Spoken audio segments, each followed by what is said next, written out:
Next up, we have telecoms company MyRepublic's first Chief Data and AI Officer, Mr. Jay Shah. Jay drives the implementation of AI, predictive data analytics, and machine learning into the company's telco tech platform.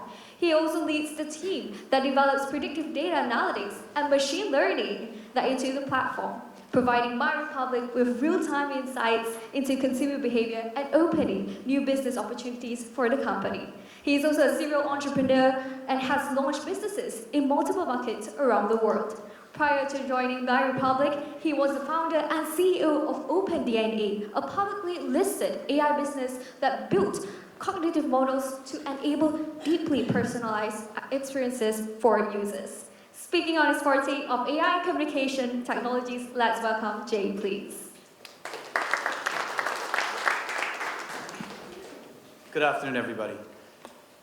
So I've been at, this is my first job ever, MyRepublic. I've been there for 10 months, and my background has been actually building tech companies.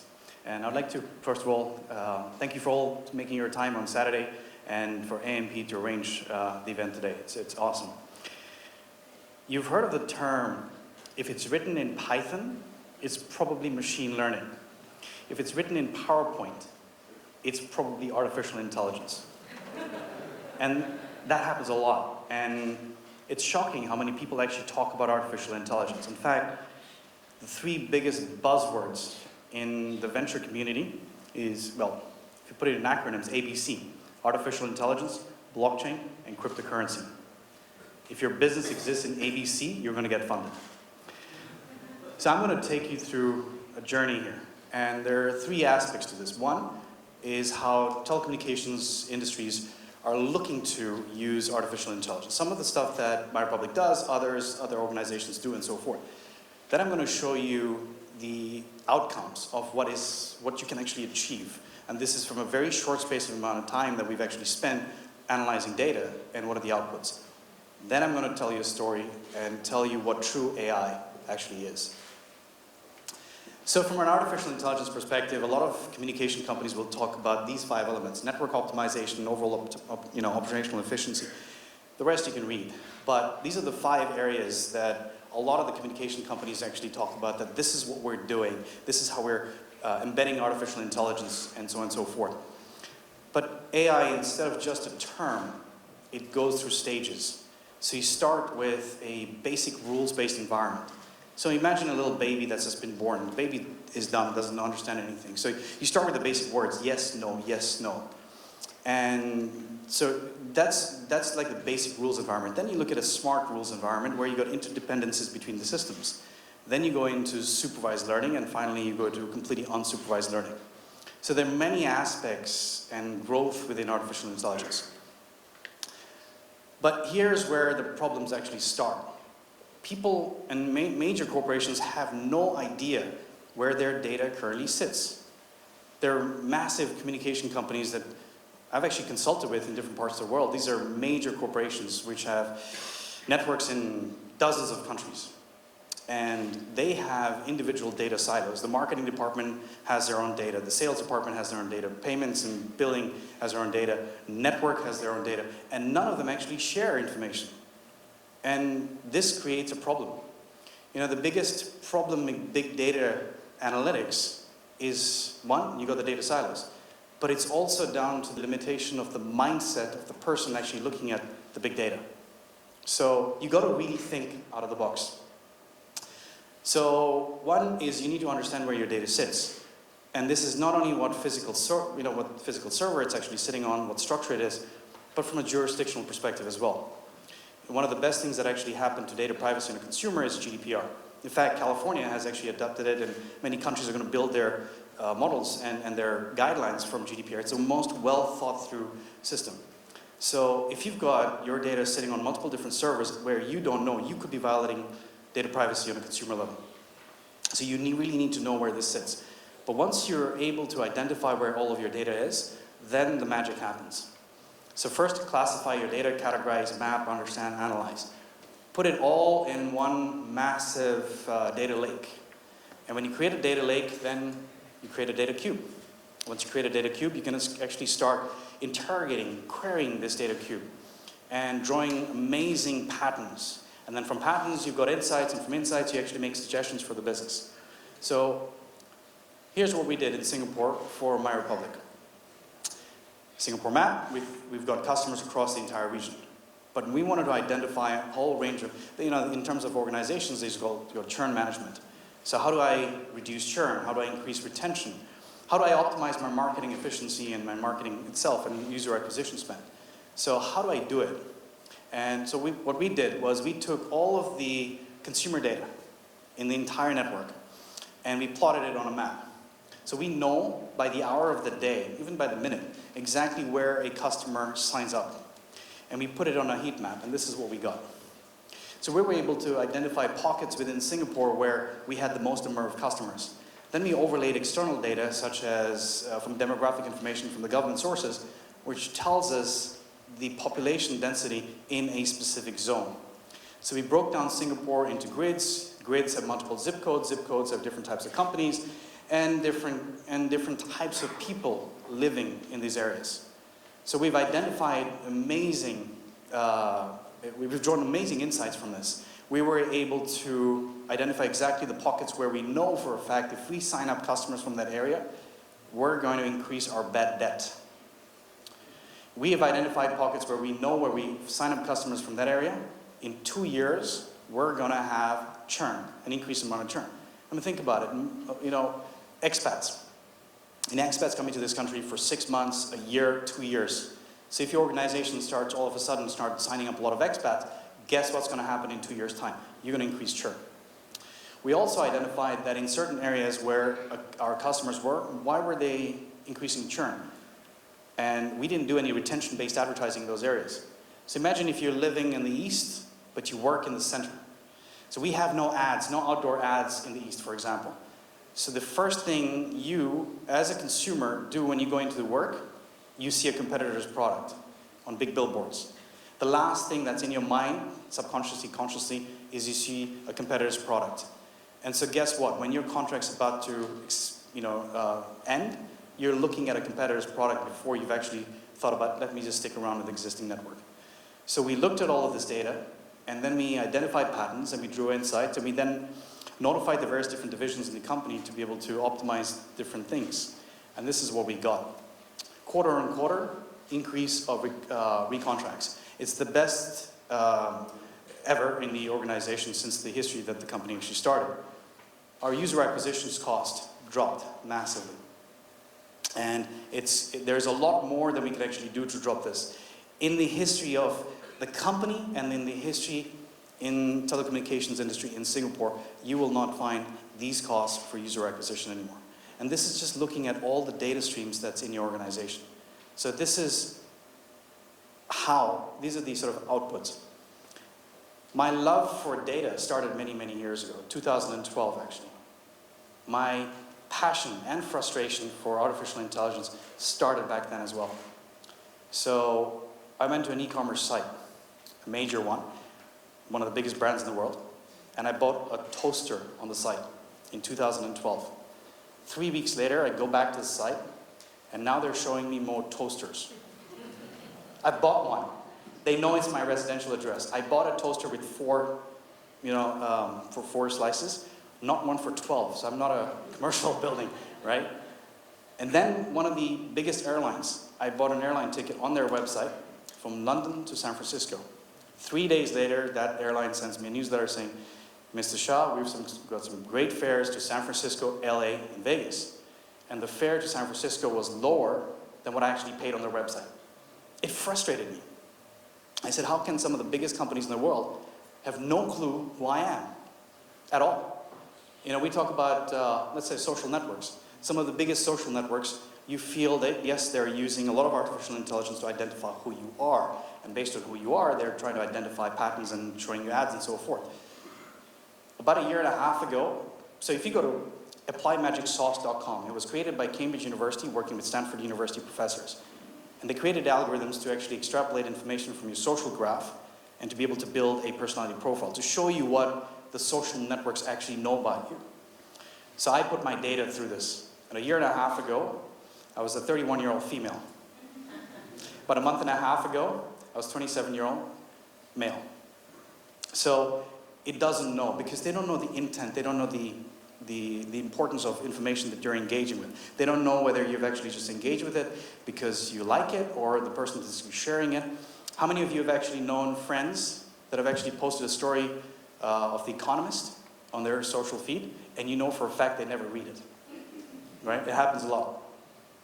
So I was looking at building an artificial intelligence system that actually understands people, humans. And most of the models that are built by some of the largest companies focus on collaborative filtering and microsegmentation modeling. So basically pattern recognition. So they identify a group of people and they say, these groups of people do these certain things in certain times of the day, and in which case we'll put you in this bucket. And that's when you get the relevant sort of, they talk about, here's a toaster, and a percentage of the people in that bucket they'll be relevant for, others it wouldn't. So you've got different levels of relevancy, but they've put you into a bucket, which is very, very annoying. And that's why sometimes when we look at online advertising, we get pretty frustrated that it's not relevant to us. So when I started looking at this, I said those collaborative filter and microsegmentation models do not work. If I wanted to build a system that truly understood a human being, it needed to understand the essence of human psychology. So this is where I'm going to take you through a journey. Over the years that I did a lot of research, I worked with, I talked to a lot of professors from the various different universities, and these are the 8 factors that I discovered that actually govern human beings in anything that we do offline and online, in any social or business environment. Now, think about this. We are a product of whatever we consume. The digital landscape is an extension of reality. So, interests is the fundamental basics of building a personality profile. This is somewhat the biggest tech companies in the world, the biggest social networks in the world. They want to know what you read, watch, and listen to. Since you were children, anything you read, watched, and listened to, and even what you're doing today, has influenced your behavior, your patterns, your personality, right? It's influenced your buying decisions. Second factor, connections. The people you're connected to have always influenced you. Your loved ones, your friends, your colleagues have always influenced your buying decisions, your social decisions, the restaurants you go and eat, and everything else.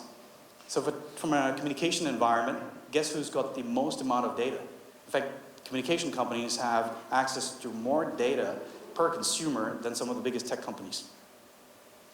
So understanding the connections between people and the interest that's been built, you can identify other aspects of what they're going to do. Third factor, values. Values is very, very personal.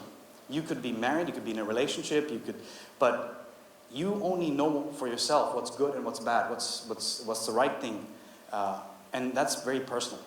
So when we look at the data in terms of the content that you're engaging with, running through natural language processing, sentiment analysis, tone analysis, image recognition, we can extrapolate amazing contextual data, and we can start looking at what type of value sets that are being attached to this information and how that's relating to you as a profile and how that's interconnecting with other people that you're engaging with. Fourth factor is time. This is one of the most missed aspects in artificial intelligence.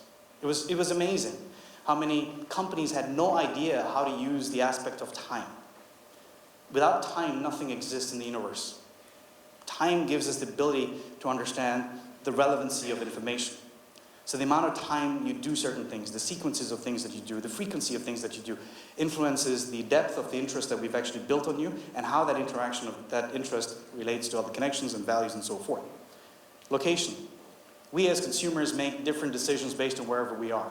How many of you have actually gone on vacation, gone to a craft store, and bought the worst, crappiest stuff ever because of an impulse buy, and you thought it was great, it was a great courier at the time, and you come back home and you look at it in your bag and you think, I cannot believe I bought this crap.